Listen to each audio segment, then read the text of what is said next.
حديث ابن حزمي ظاهري رحمة خوای لێبی لە کتابی الملل والنحل قسەیەکی جوانەکە دەفەرمێت من گەڕام لە ئاینی جوولەکە هەمووی گەڕام دەفەرمێت ئەوانەی کە تەلمود و تەوراتیان نوویسیتەوە ئەوەندە لە سەردەمی موسى عليه السلام دوور کەوتینەوە دەفەرمێت ئەزیەت من 30 عصر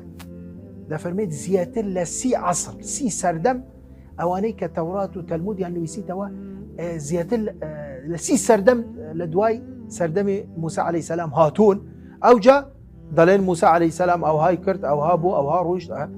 بەبێ سەنەد باشە تو چوزانی خۆتو لەگەڵ موسى نەبووی عليه السلام خۆتو لە سەردەمی ئەو نەژیاوی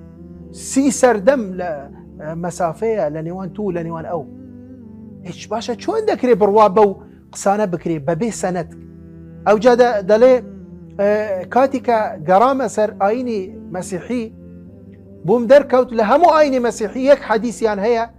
کەس بە سەنەد ڕیوایەتەکەن لە بابی تەحریم الطلاق کە طلاق حرامە لە دینی ئەوان کە هەیەک حەدیثیان هەیە یعنی ئەمە قسەی ابن حزم دەفەرمێت یەک حەدیثم دۆزیوە کە بە سەنەد ڕیوایەتیان کردووە ئەویش چییە؟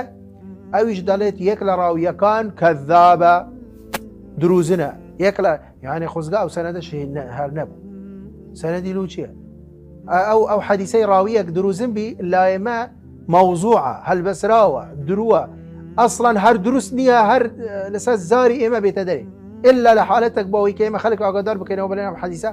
موضوعە درووە هەلبەسراوە نەخوا هەر دروست نییە لە ئەساسەوە کە ئەم حەدیثە ڕیوایەت بکرێ یان تەلەفوز پێ بکرێ حرامە قەطعاً بەتاتەن با سەنەدیشی هەبی سەنەدی هەیە بەس ڕاویەک دروزنە کەواتە ابن حزم دەفەرمێت لە هەموو ئاینی مەسیحیەت بەس ئەم حەدیثەم دۆزی کە لە بابی تەحریم الطلاق سەنەدی هەیە ئەویش سەنەدەکەی هەر نەبوو باشتر بوو چونکە ڕاویەکی دروزنی تێدا بۆیە دەفەرمێت سەنەد ئیسناد یەکێکە لە تایبەتمەندیەکانی ئاینی پیرۆزی ئیسلام خۆ ئەگەر پێش ئیسلامیش هەندێک ئەوە قەول و قسە و هەندێک خەڵک و ئەوانە بە ڕیوایەت هاتبن جیاوازیەکەی چییە لەگەڵ علومی ئیسنادی خۆمان جیاوازیەکە ئەوەیە کە ئەوان هەموو سەنەدەکیان قبول کردووە بەڵام لە ئیسلام هەموو سەنەدە قبول نییە